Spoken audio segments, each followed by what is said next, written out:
제27장. 욥이 또 풍자하여 이르되,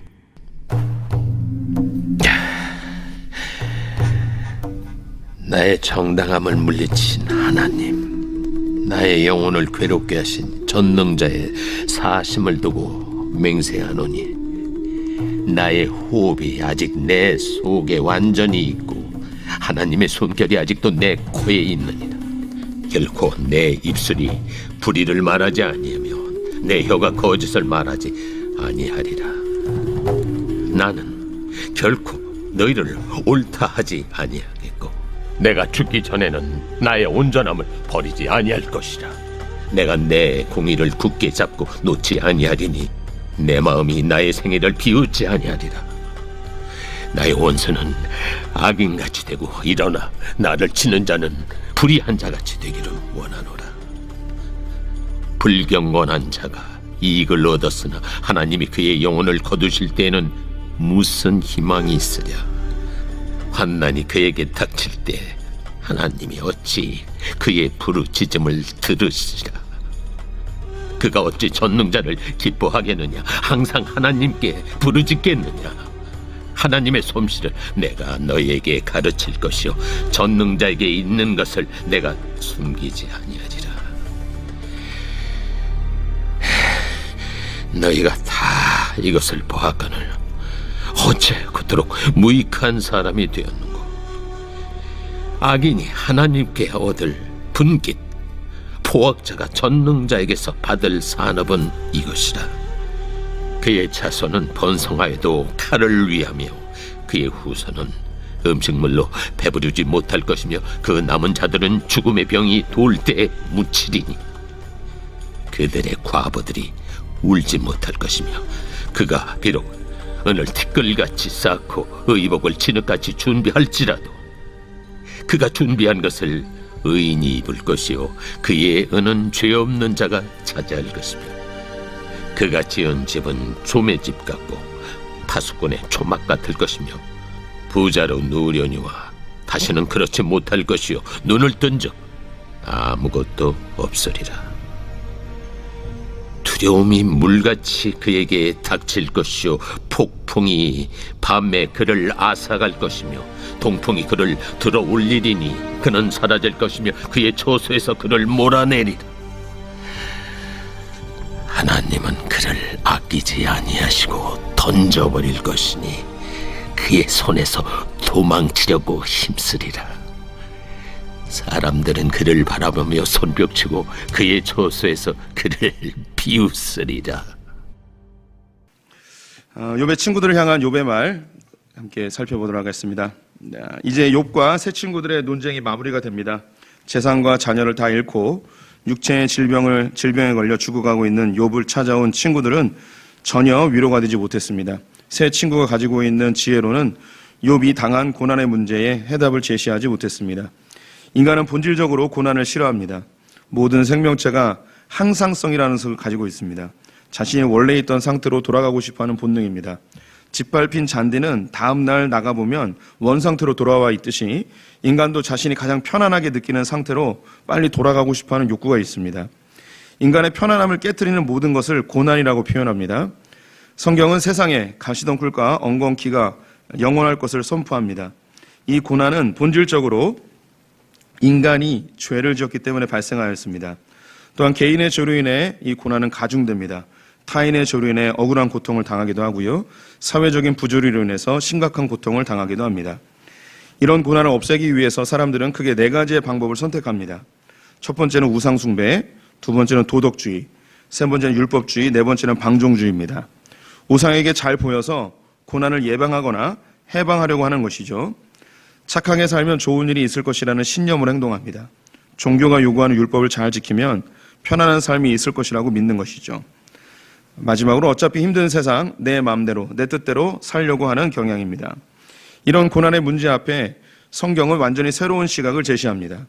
이 세상의 고난은 죄로 인해 발생하였고 이 고난의 문제를 절대 우리 힘으로는 해결할 수 없으며 이 고난이 하나님께 맡겨지면 유익함으로 바뀐다는 것입니다. 고난은 나를 정결케 하고요, 나를 성장시키며 하나님께 가까이 가게 하는 통로가 됩니다. 사람이나 동물이나 심지어 식물 모든 생명체는요, 자기가 가장 편안한 상태로 다시 돌아가고 싶어하는 욕구가 있습니다. 이것을 항상성이라고 합니다. 여기 나와 있듯이 우리가 잔디를 밟으면 영원히 누워있는 게 아니고 자기가 원래 있던 상태로 다시 일어섭니다. 우리 성도님들도 자신이 가장 편안한 상태가 있어요. 그래서 누가 이 편안한 상태를 깨트리거나 끼어들거나 가로막거나 이러면 우리는 굉장히 불편하죠. 그래서 어떻게든 빨리 자기 원래 편안한 상태로 돌아가고 싶어 합니다. 그래서 나의 이 편안함을 해치는 그 모든 것을 우리는 고난이라고 표현을 하는데요. 그래서 어떤 큰 고난도 있고 작은 고난도 있는데 내가 해결할 수 있는 것도 있지만 해결하지 못하는 고난들이 훨씬 더 많이 있습니다. 그래서 역사 속에서 수많은 사람들이 자기에게 다가오는 이 불편함의 문제, 불행의 문제, 고난의 문제 해결하려고 수없이 애를 썼죠. 이것을 제가 로마서 강의할 때 자세히 말씀드리겠는데, 로마서에서 얘기해주는 인간이 이 고난을 없애기 위한 방법이 4가지를 설명하고 있습니다. 그 첫 번째가 우상숭배입니다. 그래서 우리가 두려워하고 있는 나의 이 고난의 그 원천이라고 할까요? 고난이 발생하는 그것을 우상으로 섬깁니다. 태양, 바다, 비, 그리고 무서운 짐승이나 이런 것들을 우상으로 만들어요. 그래서 이것들을 잘 섬기고 잘 마음을 달래주면 그 고난이 내게 오는 것을 예방하려는 것이죠. 그리고 어떤 신적 존재도 우상으로 만들기도 합니다. 두 번째는 가장 많은 사람들이 생각하는 착하게 살면 좋은 일이 있고 나쁘게 살면 나쁜 일이 있고, 이런 생각에 내가 착하게 살려고 하는 본질적 동기는 고난을 예방하기 위함입니다. 내가 편안하게 살기 위해서 착하게 살려고 하는 거예요. 세 번째는 율법주의. 기독교를 포함해서 모든 종교는 자신의 종교에서 이야기하는 율법들이 있습니다. 지키라는 것, 하지 말라는 것, 하라는 것. 이걸 잘하면 신이 감동하여서 나에게 복을 주고, 이걸 잘 지키지 않으면 신이 분노하여서 나에게 고난을 준다는 생각을 합니다. 그리고 마지막으로 이제 방종주의인데요. 이런 고난이고 뭐고 다 필요 없다. 내 마음대로 내 자유롭게 고난에 대해서, 고난이 아예 내 삶에 오지 못하도록 내 마음대로 사는 것. 다른 사람이 불편하든 말든 관계없이 내 마음대로 살겠다고 하는 것이 방종주의입니다. 사람은 이 방향으로 다 흘러갑니다. 우리 성도님들이 교회에 와 있기 때문에 우리 성도님들은 방종주의는 아니에요. 지멋대로 살려고 하는 분들은 없죠. 얼굴은 자유로워도 그래도 삶은 그래도 좀 정돈되게 살려고 하는 것이 우리의 모습이죠. 근데 우리 이제 기독교인들 중에도 신앙이 별로 없는 사람들은 대부분 도덕주의에 머물러 있습니다. 그래서 내가 교회 나오는 이유가 착하게 살아서 하나님께 복 받으려고 이런 생각을 하죠. 그런데 착하게 살았는데 복이 안 오고 고난이 오면 하나님, 내가 이렇게 착하게 살았는데 나한테 왜 이러십니까? 이런 반응이 당연히 나타나는 거고요. 그리고 의외로 이제 교회 다니는 사람들 중에 많은 경우가 우상 숭배를 합니다. 하나님을 우상으로 섬기는 거예요. 그래서 내가 하나님께 잘 보이면 하나님이 내 삶을 보호해주고 고난을 없애준다는 생각을 합니다. 그래서 우리가 하는 우상 숭배 행위가 뭐냐면, 예배를 잘 드리면 하나님이 복 줄 거라는 생각, 봉사를 열심히 하면, 수요 성경 공부 한 번도 안 빠지면, 새벽기도 한 번도 안 빠지면, 이런 게 이제 우상 숭배가 됩니다. 그리고 이제 또 많은 경우가 이제 율법주의로 흐르게 되죠. 그래서 내가 하나님 앞에 뭔가를 정해요. 내가 1년 동안 새벽기도를 안 빠지겠습니다. 11조를 꼬박꼬박 내겠습니다. 교회 봉사 열심히 하겠습니다. 하나님하고 거래를 하죠. 내가 이렇게 하나님께 법을 잘 지키니, 규칙을 잘 지키니 하나님은 나에게 이런 보상을 해주십시오. 라는 율법주의에 흐르게 되죠. 이게 보통 인간들이 갖고 있는 거예요. 저는 이제 목사이기 때문에 저는 안 그러느냐. 제가 계속 이야기하는 게, 저도 어려움이 생기면 자꾸 저의 죄를 생각하게 되고, 또 스스로 저 역시 율법을 만들어요. 더 열심히 기도해야지, 더 하나님 앞에 매달려야지, 이런 생각으로 자연스럽게 흘러가게 됩니다. 이런 종교적인 모습이, 경건의 모습이 필요 없거나 나쁘다는 게 아니고, 우리가 이것을 고난과 엮여서 생각한다는 거예요. 이걸 하나님을 알아가고 하나님과 친밀해지고 주님과 사귀고 주님과 함께하는 즐거움의 시간이나 주님을 알아가는 기쁨의 시간이 아니고, 내 고난을 없애기 위하거나 내 고난을 예방하거나 이런 것으로 내 종교적 활동을 활용한다는 거죠. 이것이 일반적인 종교의 모습이고 기독교 안에도 깊이 들어가 있고 예수님이 그토록 이야기하신 게 바로 이런 거예요. 성경이 계속 이야기하는 게 너희의 종교적 행위로 이 고난의 문제를 절대 해결할 수 없다는 거예요. 우리에게 주님은 복음은 완전히 새로운 시각을 제시하는 거죠. 원래 이 세상은 고난이 있다는 거예요. 가시덩크가 엉겅퀴가 있다는 걸 창세기 3장에서 이미 우리에게 선언하고 있습니다. 우리의 삶에 고난이 없다고 생각하는 거 그게 비정상이에요. 비정상인 분들 몇 분 계세요 지금.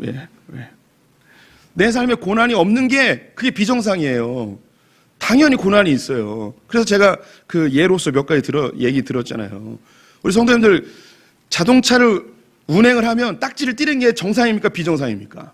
정상이죠. 하다 보면 그럴 수 있어요. 접촉사고가 나는 게 정상입니까 비정상입니까? 차를 사는 순간 접촉사고는 예고가 돼 있는 거예요. 아무리 운전을 잘해도. 우리 성도님들 살면서 감기에 걸리는 게 비정상입니까 정상입니까? 정상이죠. 근데 하나님 나에게 왜 감기를 주셨습니까? 이렇게 하나님께 따지면 안 되죠. 이 세상에 얼마나 많은 바이러스가 있는데요. 우리 성도님들 살다가 죽는 거 정상입니까 비정상입니까? 정상이죠. 그런데 이게 좀 순서가 바뀌면 좀 아프죠. 하나님 내 배우자가 왜 먼저 죽었습니까? 내 자식이 왜 먼저 죽었습니까? 그럴 수 있죠. 아프니까 안타까우니까. 그런데 우리에게 죽음은 매우 정상적인 일이라는 거죠. 성경은 창세기에서 이야기하는 거예요. 우리의 삶의 가시덩크 엉겅퀴는 정상, 원래 있는 것.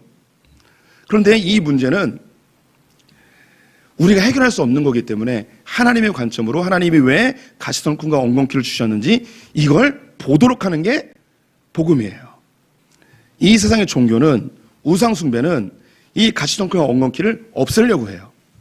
완벽하게 없애려고 그러죠. 어느 정도 해결된 건 있을 수 있어요. 하지만 완벽하게 없앨 수 없어요. 여기에 과학주의도 여기에 들어있습니다. 과학을 발전시켜서 내 삶의 모든 문제를 없애려고 그래요. 과학에 추구하는 방향은 뭐냐면요. 유토피아를 만드는 거예요. 질병도 없애고 고난도 없애고 자연재해도 없애고 모든 고난을 없애버리는 게 과학주의의 목표예요. 그래서 과학주의는 굉장히 비성경적이고 위험한 거예요. 사람을 현혹시키는 거예요. 그런데 성경은 아무리 노력해봐야 안 된다는 거예요. 의학이 발전하면 발전할수록 질병이 정복될 줄 알았는데 더 이상한 회교한 질병들이 계속 나타나죠. 과학이 발전하면 발전할수록 사람이 편리하게 살 것 같았는데 과학이 발전할수록 세상은 더 복잡해지고 우리는 바보 멍충이가 돼가는 이상한 세상을 살아가고 있습니다. 이게 이 세상이에요. 복음은 우리의 눈을 열어주고 우리의 귀를 열어줘요. 그래서 새롭게 이 세상을 바라보게 합니다. 고난이 우리의 유익이고 환난 가운데 기뻐할 수 있는 새로운 시각을 주는 거죠.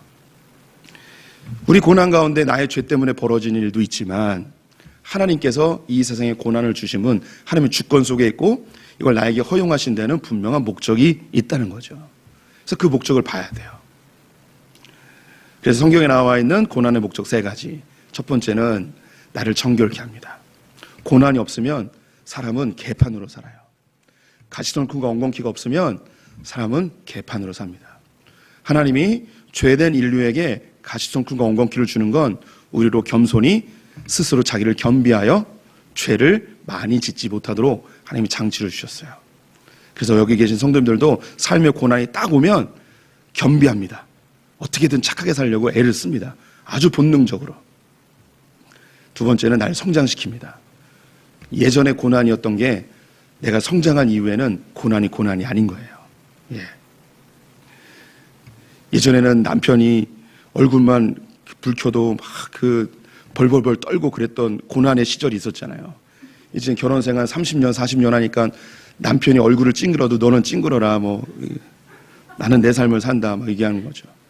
옛날에 신혼 때는 남편이 소리만 꽥 질러도 침대에서 벌떡 일어나가지고 남편한테 벌벌벌 떨면서 뭘 원하십니까 주인님 이랬던 시절이. 이제는 30년 40년 사니까 남편이 소리 질러도 너는 짖어라 나는 잔다 하면서 아침 차려 먹고 가라 하면서 그냥 계속 자는 우리 담대한 여성들 여기 다 계시잖아요. 이거 우리 어떻게 된 거예요 이게? 성장한 거죠. 성장한 거예요 성장. 많이 성장했죠. 우리 아내는 그냥 초고속으로 성장하고 있어요. 예. 성장을 하죠. 이게 성장이에요. 예. 예전에는 너무 어려웠던 문제들이 시간이 지나면 내가 단련된 이후에는 내가 성장하여서 별 문제가 아닌 게 되잖아요. 또 이 고난을 통해서 제일 중요한 거, 하나님을 찾게 됩니다. 질병이 찾아올 때 예수 안 믿는 사람들도 하나님을 부르고요. 지금 이스라엘 전쟁 났는데 만약에 우리나라에 전쟁이 일어나면 뭐 다들 하나님 다 찾습니다. 이 하나님을 찾게 되는 통로가 고난이죠. 그래서 지혜로운 자들은 작은 고난일 때도 하나님을 찾고 미련한 자는 큰 고난이 왔음에도 하나님을 찾지 않는 그런 거죠. 이 고난 하나님 주권 속에 있어요. 그래서 욥은 완벽하게 복음을 이해하지 못하였지만 하나님을 이해하는 선에서 복음의 이 그림자로서 고난을 어떻게 바라봐야 되는지 성경에서 가장 고난받은 인물 욥을 통하여서 고난의 문제를 하나하나 알려주고 있습니다. 서론이 너무 길었네요. 예, 질문하시죠.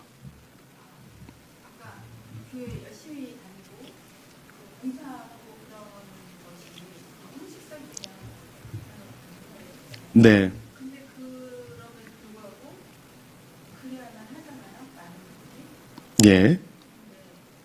기쁨으로 안 하는 게 죄라는 거고. 죄는 아니고요. 신앙에 유익이 없다는 거죠. 네. 그러면 기쁨으로. 근데 솔직히 공부할 때 하기 싫지 않나요? 네, 하기 싫죠. 그러면 불구하고 억지로 하는데 네. 났는데 기쁘면 그렇죠. 괜찮아요. 그럼요. 예. 성경이 이야기하는 것은 제가 여기 우리는 인내로서 마땅히 해야 될 걸 해야 돼요. 마땅히 해야 될 거 해야 되는 건 마땅히 해야 하는 건 기쁘지 않을 때도 있어요. 마땅히 해야 될 거는요. 괴로워도 해야 되는 경우가 있어요. 예. 힘들어도 해야 되는 경우가 있고요. 마땅하고 당연한 것을 해야 되는 건 기쁘지 않아요. 그래도 해야 돼요. 예. 그거는 의무예요. 예. 의무죠. 근데 이것이 숙달되어지면 그 다음엔 기쁨이 오고 내가 인내로서 고난 가운데 힘들지만 해왔는데 지나고 나니까 묵묵히 해오니까 이 안에 또 다른 열매들을 보면서 나중에 기뻐합니다. 나중에 기쁨이 오는 거예요.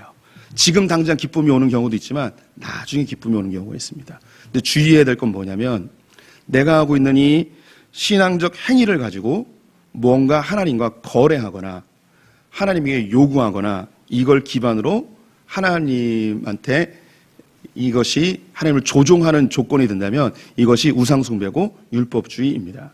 그래서 신앙생활에서 우리 성도님들이 절대적으로 조심해야 될 게 비판과 기대입니다. 그래서 내 종교적 행위를 가지고 뭔가 기대하는 순간 이때부터는 우리의 신앙생활의 유익보다는 해가 더 많게 됩니다. 근데 이런 설교를 계속 들으시면서 자기 안에 이런 게 이렇게 생겨나는 게 느껴져요. 이런 걸 얘기를 안 하면 못 느끼는데 얘기해드리면 느끼게 되죠. 그래서 교회 봉사하는데 목사님이 지나가 주길 바라는 그런 마음 이런 게 막 생겨요. 그래서 지나가다가 목사님이 와가지고 권사님 참 열심히 하시네요. 이런 말 한마디 해주길 바라는 마음 이런 걸 없애야 된다고요. 예. 내가 이렇게 열심히 했는데 하나님이 다 지켜보고 계시겠지. 이런 마음을 버려야 되는 거예요. 예. 그래서 우리는 그 동기가 하나님 알고 하나님 기뻐하는 것이 우리의 신앙생활의 구체적인 동기가 되어야 된다. 이 말씀을 드리고 싶습니다. 예, 우리 1절부터 6절까지 우리 교독하고 진행해 볼게요. 욥이 또 풍자하여 이르되 나의 정당함을 물리치신 하나님, 나의 영혼을 괴롭게 하신 전능자의 사심을 두고 맹세하노니 나의 호흡이 아직 내 속에 완전히 있고 하나님의 숨결이 아직도 내 코에 있느니라. 결코 내 입술이 불의를 말하지 아니하며 내 혀가 거짓을 말하지 아니하리라. 나는 결코 너희를 옳다하지 아니하겠고 내가 죽기 전에는 나의 온전함을 버리지 아니할 것이라. 내가 내 공의를 굳게 잡고 놓지 아니하리니 내 마음이 나의 생애를 비웃지 아니하리라. 1번입니다. 욥은 하나님을 어떻게 느끼고 있나요? 2절에 보시면요. 나의 정당함을 물리치신 하나님, 나의 영혼을 괴롭게 하시는 전능자. 하나님이 자기를 멀리 내쫓으셨고 자기를 괴롭히고 있다고 욥은 느끼고 있었습니다. 하나님이 미운 거죠. 하나님이 싫은 거예요. 하나님에 대해서 화가 났어요. 욥은.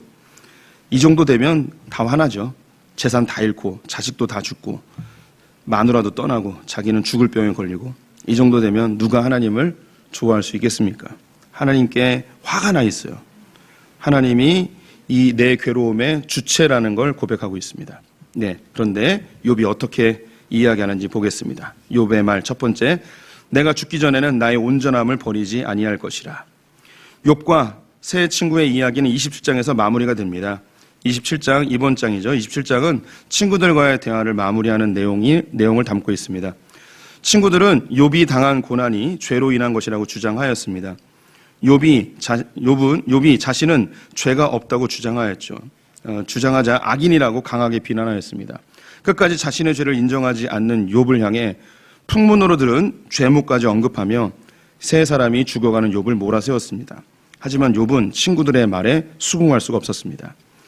내가 하나님 앞에서 맹세한다. 그 하나님이 나의 의로움을 부정하시고 내 영혼을 괴롭히시는 분이시라 할지라도 내가 생명이 붙어있는 한 내 코에 하나님께서 아직 숨결을 붙여 놓은 이상 나는 절대 내 입술로 악을 말하지 않을 것일세.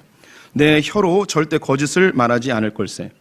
나는 절대 자네들이 옳다고 인정하지 않을 것이며 죽기 전까지 내가 죄 없다는 생각을 버리지 않을 걸세. 내가 거듭 말하지만 나에게는 아무 잘못도 없고 내 양심은 깨끗하다네. 세 친구를 향한 욥의 말을 정리하면 다음과 같습니다. 하나님에 대해서 하나님이 나를 버리셨지만 나는 절대 하나님 앞에서 죄를 짓지 않을 것이다. 두 번째, 자신에 대해 친구들이 아무리 죄인이라고 이야기해도 나는 인정할 수가 없다. 예, 뒤에 언급되긴 하는데요. 지금 욥이 하나님에 대해서 뭐라고 얘기했냐면 하나님 날 버렸다. 하나님 날 괴롭히고 있다. 그런데 욥이 또 여기서 이야기하는 게 뭐냐면 하나님 날 버렸지만 난 하나님 안 버린다. 하나님 나를 괴롭히고 있고 나를 죽이려고 하지만 내가 목숨이 붙어있는 이상 난 절대 하나님 앞에 온전하게 행할 것이다. 이렇게 고백을 하고 있습니다. 예, 복음을 알지 못했던 욥이지만 참 대단한 신앙이라 할 수 있겠습니다. 예, 계속 읽어볼게요. 욥은 친구들이 지속적으로 죄인이라고 정죄하여도 죄가 없다고 고백하였습니다. 이런 가운데 자신도 왜 이런 고난을 당해야 하는지 답을 찾을 수가 없었고 괴로워하는 모습을 발견하게 됩니다. 너무 답답해서 하나님을 찾지만 동서남북 그 어디에도 하나님은 안 계시고 한마디만 해주시면 좋겠지만 아무 말도 없으신 하나님으로 인해서 괴로워하던 욥이었습니다. 욥은 하나님에 대해 고백합니다. 나의 정당함을 물리치신 하나님, 나의 영혼을 괴롭게 하신 전능자. 욥은 여전히 하나님을 하나님으로 인정하고 있습니다. 하지만 자신에게 행하신 하나님의 일은 자신을 물리치시고 자신을 괴롭게 하시는 분이라고 매우 서운한 마음을 그대로 드러내고 있습니다. 그러면서도 자신은 입술로 하나님께 범죄하지 않고 거짓을 말하지 않겠다고 합니다. 죽기 전까지 자신의 온전함을 버리지 않겠다고 고백합니다. 참 대단한 신앙이 아닐 수 없습니다. 욥은 마음으로는 하나님께 버림받은 느낌을 받고 있습니다. 하나님이 철저히 자신을 버렸고 외면하셨고 이 모든 고통의 시작점이 하나님임을 이야기하고 있습니다. 도대체 왜 하나님 내가 뭘 그렇게 잘못했습니까? 도대체 왜 이러십니까? 내 앞에 나타나셔서 내가 뭘 잘못했는지 알려주십시오. 그럼에도 불구하고 욥은 하나님을 신뢰하고 있습니다.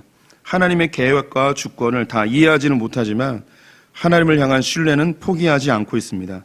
마음은 괴롭지만 믿음으로 버티고 있는 것입니다. 하나님, 당신이 나를 아무리 괴롭혀도 당신을 향한 내 마음은 절대 변하지 않습니다. 고려 왕조가 멸망할 무렵 구테타를 계획했던 태조 이성계의 아들 이방원이 고려의 신하 정몽주의 마음을 떠보기 위해서 하여가를 지어 불렀습니다. 하여가 이런들 어떠하리 저런들 어떠하리 이 노래죠. 이에 대해 정몽주는 단심가를 지어 답을 대신하였습니다. 이 몸이 죽고 주고 100번 고쳐주고 백골이 진토되어 넋이라도 있고 없고 임향한 일편단심이야 가실 줄이 있으랴. 담신가는 신하의 충성심을 보여주는 대표적인 노래입니다. 정몽주의 시는 조선시대에도 영향을 주었습니다. 조선의 선비들이 정몽주가 고려의 충신이었지만 그의 선비 정신을 담고자 한 것입니다. 선비 정신은 지조와 절개를 상징합니다. 세속의 권세와 부귀영화를 꾀하지 않고 청빈한 삶을 살면서 독서와 학문에 몰두하는 정신입니다. 기독교인들에게는 선비 정신이 필요합니다. 하나님을 향한 지조와 절개를 지키고 세속에 물들지 않고 말씀을 묵상하며 청빈한 삶을 살아가는 것이죠. 예, 이거 왜 썼냐면 제가 좋아해서 썼습니다. 예. 저는 선비가 되고 싶은 사람입니다. 예, 하나님을 향한 절개를 지키고 평생 말씀을 묵상하며 하나님이 나를 외면하실지라도 교회가 이 시대에서 몰락할지라도 끝까지 주님을 향한 마음을 지키고 싶은 그런 마음에 이 선비 정신을 저의 중요한 삶의 방향으로 정했습니다. 그래서 우리 성도님들이 저를 보시면 좀 생긴 건 삐에로처럼 생겼지만 곰돌이 푸처럼 생겼지만 저를 김선비라고 이렇게 불러주시면 감사하겠습니다. 근데 여기 딱 그 선비 정신 자체가 너무 멋지지 않습니까? 절개와 지조를 지키며 말씀을 묵상하면서 청빈한 삶을 사는 거. 이게 그 대상만 다르지 이 기독교에서 요구하는 참된 크리스찬의 모습과 선비 정신은 그대로 다 맞물려 있습니다. 계속 읽어볼게요. 예수님의 12 제자들이 다 죽고 난 후에 예수님을 직접 경험했던 교회 지도자들을 속사도라고 하였는데요. 폴리갑은 그 중에 한 명이었습니다. 안타깝게도 폴리갑은 156년 2월 23일 화형으로 순교를 당하게 되었습니다. 그러나 그의 마지막 순간은 기록으로 남겨져 아직도 예수를 믿는 우리들에게 진한 감동을 전해주고 있습니다. 예수를 주라고 고백한다는 이유로 폴리갑이 원형 경기장에 끌려왔을 때에는 이미 여러 명의 순교자들이 사자밥이 된 상태였다. 군중은 흥분할 대로 흥분한 상태였다. 폴리갑은 재판을 맡은 총독 앞에 끌려갔다. 그러나 당시 폴리갑은 그 지방에서 가장 존경받는 사람이었고 이미 총독은 그 사실을 알고 있었다. 그래서 그는 폴리갑을 회유하고자 했다. 나는 당신을 존경합니다. 그러자 성난 군중은 소리쳤다. 가이사의 이름으로 맹세하니 그 자를 처단하십시오. 그러나 총독은 다시 한번 폴리갑에게 물었다. 맹세하건대 당신이 그리스도를 부인한다면 당신을 석방시켜 주겠소. 그러나 폴리갑은 이렇게 대답했다. 내가 주님의 종으로 섬긴 86년 동안 그분은 한 번도 나를 부인한 적이 없으셨소. 그런데 어떻게 나를 구원하신 나의 왕을 모독할 수 있단 말이오. 폴리갑의 말이 이렇게 지금까지 전해지고 있습니다. 그의 절개, 지조, 하나님은 그를 사자밥으로 화형대로 던지고 있지만 그 하나님께 그의 마음은 결코 굽히지 않았습니다. 7절부터 10절 교독합니다. 나의 원수는 악인같이 되고 일어나 나를 치는 자는 불의한 자같이 되기를 원하노라. 불경건한 자가 이익을 얻었으나 하나님이 그의 영혼을 거두실 때에는 무슨 희망이 있으랴. 환난이 그에게 닥칠 때에 하나님이 어찌 그의 부르짖음을 들으시랴. 그가 어찌 전능자를 기뻐하겠느냐. 항상 하나님께 부르짖겠느냐. 2번입니다. 욥은 자신의 원수들이 어떻게 되기를 기도하고 있나요? 악인같이 되기를, 불의한 자같이 되기를 원한다고 기도하고 있습니다. 욥의 말 두 번째, 나의 원수는 악인같이 되기를 원하노라. 욥은 하나님 앞에서 자신의 정직함과 흔들리지 않는 하나님에 대한 신뢰를 고백하였습니다. 이어서 친구들에 대한 서운함을 기도의 형식으로 고백합니다. 나의 원수는 악인같이 되어라. 나를 치는 자는 불의한 자같이 되어라. 불경건한 자는 잠시 이익을 얻는 것 같지만 하나님이 그의 영혼을 거두어 가실 때에 무슨 희망이 있겠는가? 환난이 그에게 닥칠 때에 하나님이 그의 부르짖음을 듣기나 하시겠는가? 어림없는 소리. 그놈들은 평소에 하나님이 주시는 기쁨을 사모했어야 했고 평소에 하나님께 기도했어야 했어. 욥은 세 친구를 나의 원수, 나를 치는 자, 불경건한 자라고 칭하고 있습니다. 욥은 친구들에게 강한 서운한 마음을 가지고 있었습니다. 재산을 잃고 심지어 자식까지 잃고 중한 질병에 걸려 사경을 헤매는 친구에게 너는 죄인이야, 너는 악인이야, 하나님이 심판하신 거야 이렇게 말을 한다면 누가 좋아하겠습니까? 욥은 악인은 하나님의 심판을 분명히 받을 것이라고 선언하고 있습니다. 이것이 인간의 마음이죠. 욥은 예수님의 그림자입니다. 예수님도 욥처럼 이유 없이 고난을 당하였습니다. 철저하게 하나님께 외면당했죠. 사랑하는 제자들에게 배신을 당하셨고 죄 없으신 분이 십자가에 달려 죄인으로 죽으셨습니다. 예수님을 조롱하고 모욕하는 자들에게 예수님은 저주의 기도를 할 수 있었지만 예수님은 그렇지 않으셨습니다. 같이 읽어볼까요? 시작. 이에 예수께서 이르시되 아버지 저들을 사하여 주옵소서 자기들이 하는 것을 알지 못함이니이다 하시더라. 예수의 십자가를 경험한 사람들은 예수님의 고백에 동참하게 됩니다.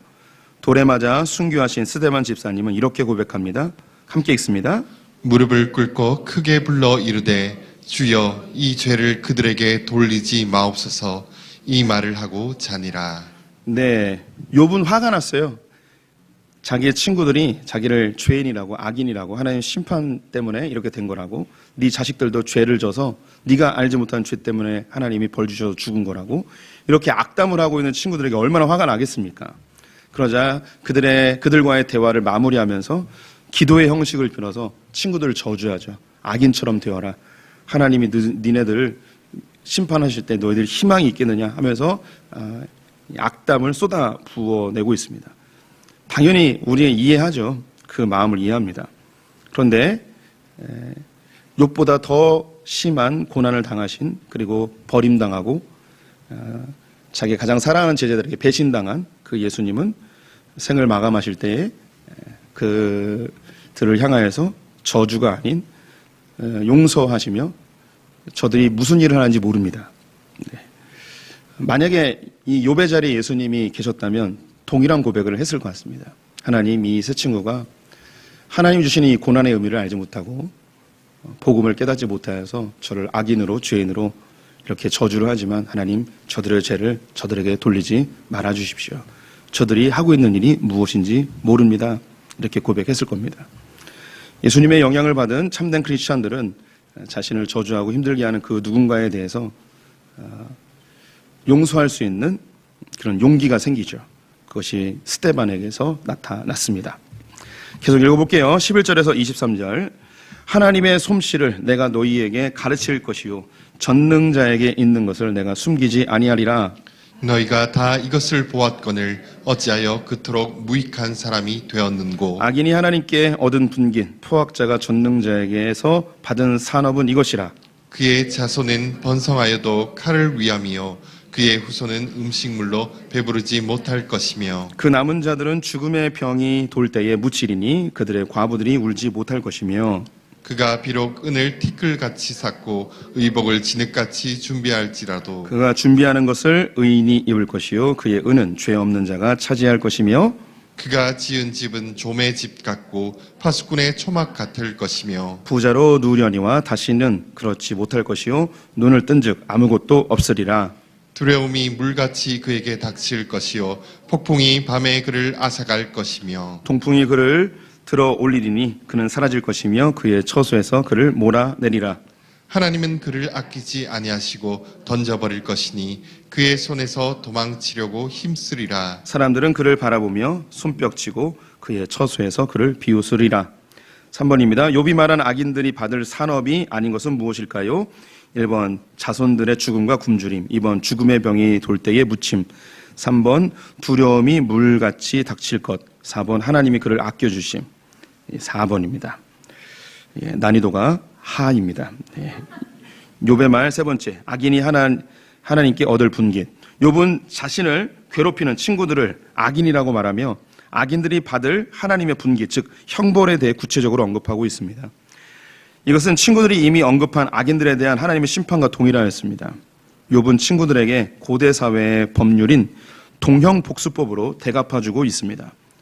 지금 여기에 이야기한 게요, 이미 앞에서 친구들이 욥에게 다 얘기한 거예요. 욥, 너는 악인이야. 악인이 받을 형벌은 이러이러한 거야. 두렵지 않니? 빨리 하나님께 회개해. 하면서 욥에게 이미 저주스러운 악담을 막 쏟아냈습니다. 그걸 다 듣고 이 마지막에 친구들에 대하여서 너희들은 악인처럼 되고 너희는 하나님의 형벌의 대상자가 되라 이야기하면서 너희들이 받을 저주는 이런 거야 하면서 또 막 쏟아내는 거죠. 그래서 눈에는 눈, 이에는 이, 너희들이 나한테 이렇게 저주를 뿜어댔으니까 나도 너희에게 이렇게 저주를 뿜어대겠어 하면서 지금 이야기하고 있는 겁니다. 그럼 뭐라고 이야기하는지 보겠습니다. 첫 번째, 가족을 잃어버림. 악인들의 자손은 번성하여도 칼에 죽임을 당하고 후손은 음식물로 배부르지 못할 것. 남은 자들은 죽음의 병이 돌 때에 죽고 그들의 과부들이 울지 못할 것. 울지 못한다는 것은요, 망연자실해서 눈물도 안 난다는 겁니다. 동산을 잃어버림. 동산이 가든이 아니고요, 돈이에요, 물질이요. 악인들은 은을 티끌같이 쌓아두고 의복을 진흙같이 준비할지라도 그것들을 의인들이 입고 죄 없는 자들이 차지하게 될 것. 부동산을 잃어버림. 악인들이 지은 집은 거미집과 같고 파수꾼의 초막과 같을 것이고 수많은 재산에 만족하며 잠자리 들어도 깰 때는 아무것도 없을 것임. 네 번째, 두려움이 물같이 임하고 폭풍으로 밤새 잠을 못 잠. 자연재해, 동풍이 몰아와 처소가 사라짐. 여섯 번째, 하나님에게 버림받음. 하나님은 그를 아끼지 아니하시고 던져버리실 것. 일곱 번째, 사람들의 조롱거리가 됨. 사람들이 그를 보고 손뼉치고 비웃으리라. 욥은 친구들에게 악인이라고 취급받으며 모멸적인 저주를 들었습니다. 악인들은 반드시 하나님의 형벌을 받고 자손들이 멸망하고 모든 재산을 빼앗긴다는 내용입니다. 이것을 똑같이 친구들에게 이야기하고 있습니다. 아니, 더 구체적으로 조목조목 이야기하고 있습니다. 자손, 동산, 부동산, 두려움, 자연재해, 하나님, 사람들 모든 관계가 파괴될 것이라고 저주하고 있습니다. 욥이 그 마음의 서운함과 분노를 친구들에게 고스란히 다 쏟아붓고 있죠. 그런데 예수님은 새로운 이야기를 우리에게 해주십니다. 마태복음 5장 38절부터 48절까지 교독해 보겠습니다. 또 눈은 눈으로 이는 이로 갚으라 하였다는 것을 너희가 들었으나 나는 너희에게 이르노니 악한 자를 대적하지 말라. 누구든지 내 오른편 뺨을 치거든 왼편도 돌려대며 또 너를 고발하여 속옷을 가지고자 하는 자에게 겉옷까지도 가지게 하며 또 누구든지 너로 억지로 오리를 가게 하거든 그 사람과 심리를 동행하고 내게 구하는 자에게 주며 내게 꾸고자 하는 자에게 거절하지 말라. 또 내 이웃을 사랑하고 내 원수를 미워하라 하였다는 것을 너희가 들었으나 나는 너에게 이르노니 너희 원수를 사랑하며 너희를 박해하는 자를 위하여 기도하라. 이같이 한즉 하늘에 계신 너희 아버지의 아들이 되리니 이는 하나님이 그 해를 악인과 선인에게 비추시며 비를 의로운 자와 불의한 자에게 내려 주심이라. 너희가 너희를 사랑하는 자를 사랑하면 무슨 상이 있으리요? 세리도 이같이 하느니라. 또 너희가 너희 형제에게만 무난하면 남보다 더하는 것이 무엇이냐? 이방인들도 이같이 아니하느냐? 함께 읽습니다. 그러므로 하늘에 계신 너희 아버지의 온전하심과 같이 너희도 온전하라. 아멘. 욥은 하나님 앞에서 온전하고자 하였습니다. 그런데 친구들에게 저주 섞인 이야기를 들었을 때 그 분노를 다시 친구들에게 쏟아붓고 있죠. 그 당시에는 그것이 옳은 걸 수 있었습니다. 하지만 예수님은 우리에게 새로운 규칙을 알려주시죠. 이에는 이, 눈에는 눈이 아니고 원수를 사랑하라고 이야기합니다. 왜 원수를 사랑하라 하였는가? 예수님께서 우리의 죄를 대신 짊어지고 십자가에 달려 죽으셨기 때문에 우리는 용서받은 자이기 때문에 이 용서받은 것에 대한 빚진 마음으로 우리는 용서할 수 있는 존재가 된 것이죠. 마지막 구절 읽어보겠습니다. 예수님께서 우리의 모든 죄를 용서해 주심으로 우리도 이웃의 죄를 용서해 줄 수 있는 이유가 생겼습니다. 욥은 멋진 신앙인입니다. 하지만 욥은 복음을 알지 못했습니다. 그래서 그는 그 친구들에게 그대로 저주를 쏟아내는 연약한 모습을 또한 보이죠. 매우 인간적입니다. 우리도 그럴 수 있습니다.